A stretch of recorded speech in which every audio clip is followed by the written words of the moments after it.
Welcome friends, আর একটা নতুন video নিয়ে আপনাদের সামনে আমি আজকে এসেছি। দেখুন, কিছুদিন আগেই ফাইন্যান্সিয়াল ইয়ার আপনাদের চলে গেল।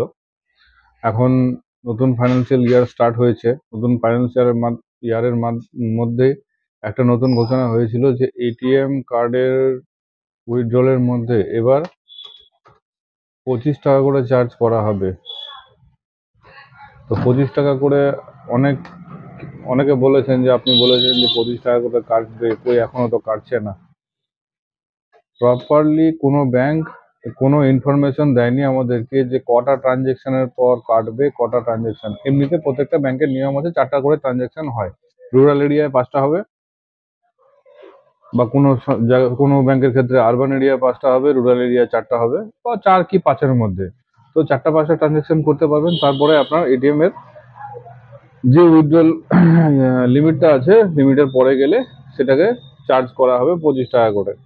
তো আপনাদেরকে আমি লাইভ দেখিয়ে দিচ্ছি। এখানে দুটো স্টেটমেন্ট আপনারা এখানে দেখতে পাচ্ছেন, একটু দেখে নেবেন। এখানে সাইডে আমি দিয়ে দিচ্ছি দুটো স্টেটমেন্ট। প্রথমে একটা ডেটে আমি 4বার উইথড্রল করেছি, তার আগে উইথড্রল করেছি, মানে এই মাসে আজকে অবধি আমি 14টা উইথড্রল করেছি। 14টা উইথড্রলের মধ্যে প্রথমে একদিন 4টা ট্রানজাকশনের টাকা কাটা হয়েছে, 5টা, আর আজকে 14 তারিখের যেটা উইথড্রল আছে সেটাতে 4টা উইথড্রলের টাকা কেটে নেওয়া হয়েছে। কিন্তু আমরা আদতেও বুঝতে পারছি না যে এটা কটা ট্রানজেকশনের পর কাটবে, কটা পরে কাটবে না। যদি আমার 14টা ট্রানজেকশন হয়ে থাকে, সেই যাবৎ 9টা কেটেছে, তাহলে আমি এখন তার আগেরগুলোও এরপরে কাটবে কিনা সেটা না, আবার দিনে দিনে কাটছে না, সেটা কিছুদিন পরে টাকাটা কাটা হচ্ছে। তো এখনো বোঝা মুশকিল হয়ে যাচ্ছে যে কটা ট্রানজেকশনের পরে কাটছে। এটা পুরো ফ্রেশ ভাবে জানা যাচ্ছে না যে কটা ট্রানজেকশনের পরে কাটছে, কটা ট্রানজেকশনের পরে কাটছে না। এখন আগেকার গুলো আরো আমাদের 14টা ট্রানজেকশন হচ্ছে, তার আগেকার গুলোরও কাটতে পারে, সেটাও বোঝা মুশকিল হয়ে যাচ্ছে। তো আপনাদেরকে আমি দেখিয়ে দিলাম যে এটিএম ট্রানজেকশনে আগে যেরকম বিধিনিষেধ ছিল কি ছিল না, সেটার থেকে এখন বলে দিয়েছে প্রত্যেকটা ট্রানজেকশনে মনে হয় 25 টাকা করে এখন কাটা হবে। আমার 24 টাকা 78 পয়সা করে কেটেছে, এটা আমি লাইভ দেখাচ্ছি। দেখুন, আমার স্টেটমেন্টগুলো দেখালাম।